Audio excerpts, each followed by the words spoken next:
Okay, here's the little introduction to short story or short fiction. We're going to start with chapter 6, and in the schedule, which is in the module for you, you'll find the assignments laid out for you and the reading schedules and all of that.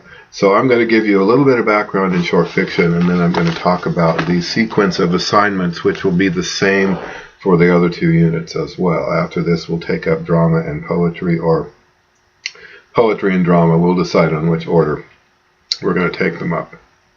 Okay, so here's a little background about short stories that adds a little bit to what's in the textbook, which you'll be reading this week. Short fiction or short stories are, in a way, the youngest form of the three that we'll be looking at. Short stories, short fiction really came into its own in the 20th century. It's really an invention of the writers of the 20th century. Now, what I just said is not entirely true. In fact, the book of Ruth in the book called the Bible, in the Old Testament section of that book, if you know it, there's a little piece called Ruth, and Ruth is a short story. It has all the elements, and it functions very much as a short story, although they would not have called it such. So the pieces have been around for a long time. Ruth was written 4,000 years ago. So the pieces have been around for a long time.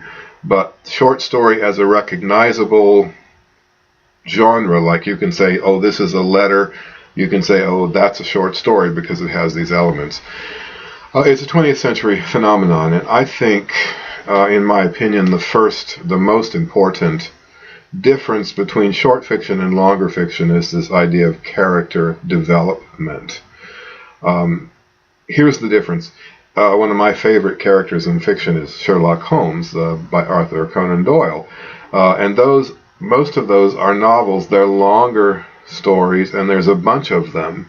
So the character of Sherlock Holmes is developed over time, and by the time I get to the end of reading a story or a novel about Sherlock Holmes, I say, oh yeah, I recognize the character. This is what the character of Sherlock Holmes is, because it's been developed over time by the writer, and it's emerged a little at a time. In a short story, because they're short, there's no time for that.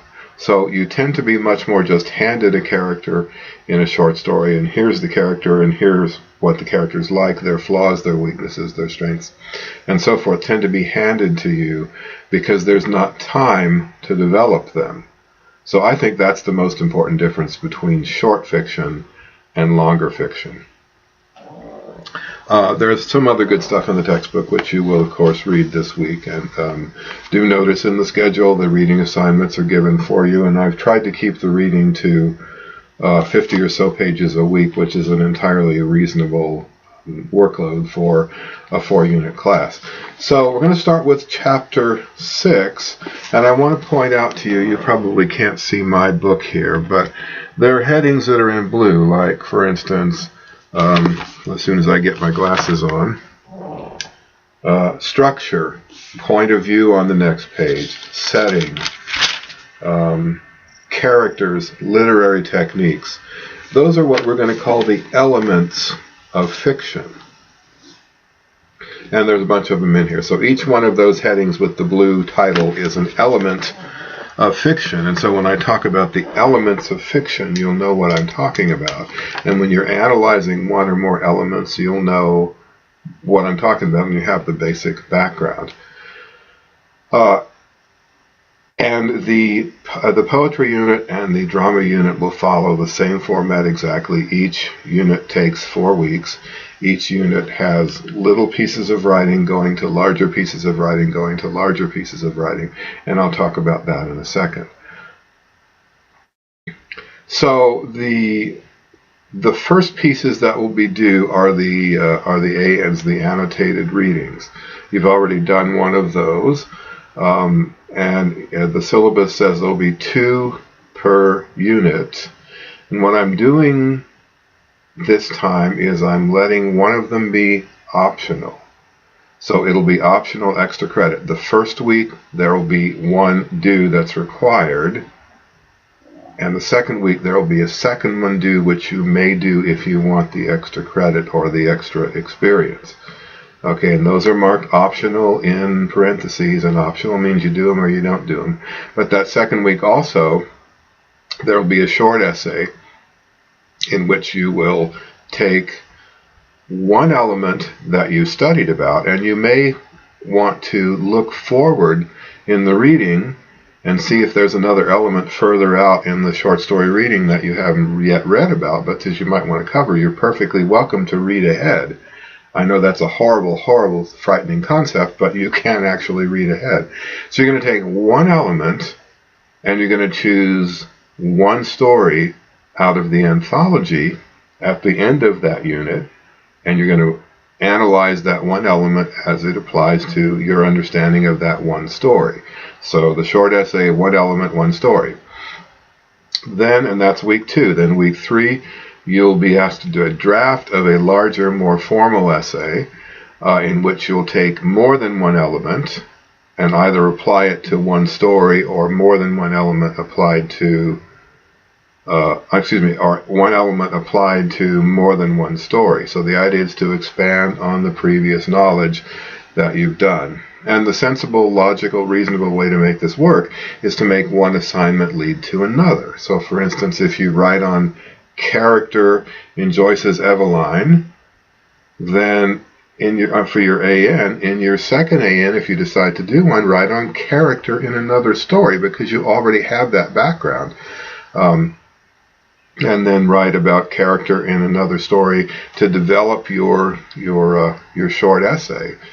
And then when you start with the larger formal essays, you can start with character, and you can start with that one story, and you can expand on that. So everything builds on what you've done before is the sensible and logical and reasonable way to make this work. And then finally, knowing that your capstone project is due, you're working on your novel, and I'll talk about that in just a minute.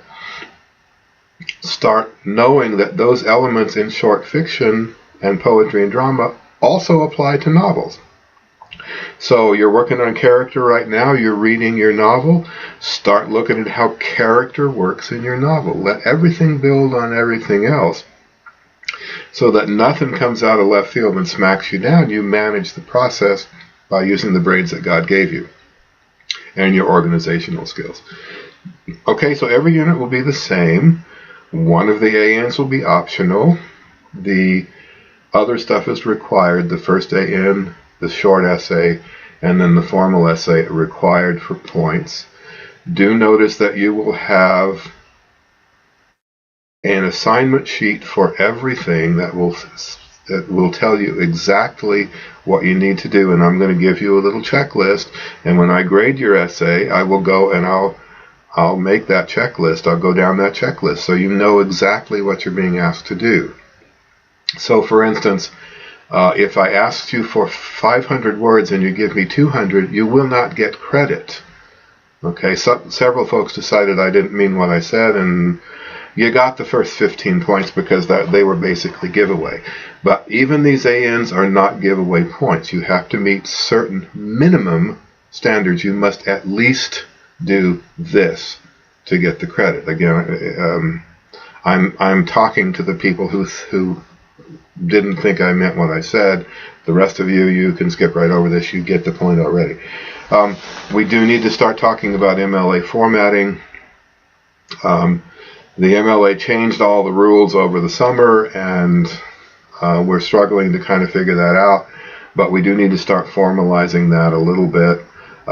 Basically, I didn't worry about it on the first couple things that you wrote, but we need to start sharpening that up and getting that together. If you decide not to use MLA formatting, APA, American Psychological Formatting, is just fine too. But do keep in mind as you're making that decision for yourself that this class will primarily focus on MLA formatting and teaching and practicing that. If you decide to use APA formatting, it's just fine. But remember, you're going to be a little bit more on your own in terms of getting it right. You'll have to do a little more of the legwork and the research on your own, because we won't be covering it as much in this class. The assignment sheets will tell you how many sources you need, what kind of sources you need, and where to get them. Again, if I ask for 3 sources and you give me 1, you're not going to get very much credit for that work because you didn't meet the minimum requirements. Again, remember, for the folks who need to hear it one more time, that list of things on the assignment sheet, those are minimum requirements. It means you must do at least this before I can be of any help to you. You've got to meet me at least halfway. Okay, this will, again, will become clear to you as we work along, and every unit will be the same. Fiction, poetry, drama. The only difference will be you'll learn some different elements and you'll have different secondary material. But every unit will be formulated exactly the same. So finally, let me talk about the novel groups. Those are optional. You can use them if you want to, but here's how they will work. I'm perfectly happy and delighted to allow you to collaborate with each other. If several people are reading the same novel, there's no reason in the world why you shouldn't talk together and work together and sharpen this thing up together. Obviously, your work has to be your own. The final paper has to be your own paper. But there's no reason why you shouldn't work with people who are working on the same novel and work together on some of the preliminary work and provide resources and share material. And I will also be monitoring those novel groups and popping in there. I've read all of those novels, and 5 or 6 of them I've studied extensively, and I've even taught some of them. I've used several of those novels in my classes. So I have lesson plans and everything else and all kinds of resources, and I will pop into those groups periodically. I'll monitor them. I will know when there's new activity, and I'll pop in there, and if I can offer guidance or help, resources, suggestions, look at drafts, so that allows you to get together with people who are working on the same novel, and it allows me to pop in with specific information about that novel, which will make the whole process about 1,000 times easier for you. So if you haven't picked a novel, pick one. If you have difficulty picking one, here's what you do. You print out that list of novels. You close your eyes and you stick your finger on the sheet, and that's the novel. Pick it. Get on with it. Don't wait until it's too late. And then get into the group if you want to. Again, you don't have to do any of this, but this is all designed to help you and make the job easier and efficient for you so that you're not going crazy at any point. So you get help, you get specific advice, and you collaborate with colleagues. So my advice to you, and I have no way of forcing you to do this, and I know there's a handful of folks who just won't do it and create a disaster for themselves, but for the proactive people who really want to do this efficiently and do it as well as you can to the best of your ability, pick a novel and then get into that novel group and start working now. So that when you read about a setting in a short story, or you read about setting in a play, or you read about setting in a poem, remember, novels also have settings. So you start thinking now, you're reading your novel and you say, okay, what does this setting mean? For instance, Wuthering Heights. The setting means something. The setting means a great deal. So if you're thinking about it now, it'll be almost nothing to write the paper later. If it goes in one ear and out the other until a week before this thing is due, then you're going to make yourselves crazy. And, these are choices that folks can make, and there are ways to be proactive about this large project that is coming in, 7 or 8 weeks. And it's coming, so plan now, be proactive. Start the work, and it will be easier and possibly even enjoyable. Don't, and it'll be a nightmare. Been there, done that many, many times. So, starting fiction, today, this week. Fiction unit takes 4 weeks. Then we'll start either poetry or drama. I don't care. You can choose. Some assignments are required. Some assignments are optional. Some assignments can come in late. Some can't. So I think that should make it pretty clear to you. Again, the forums will be designed to focus us on the work that we're doing and help you get those smaller pieces written first. The assignment sheets will tell you exactly what you need to do and even give you a little checklist so you can check it off once you're sure that you've done it. Again, I'm trying to make it as easy as I possibly can by doing actually a great deal of work on your behalf. But you have to take advantage of the work I'm doing for you. Okay, I'm shutting up now. And I will see you in the forums. Have a wonderful week. Bye-bye.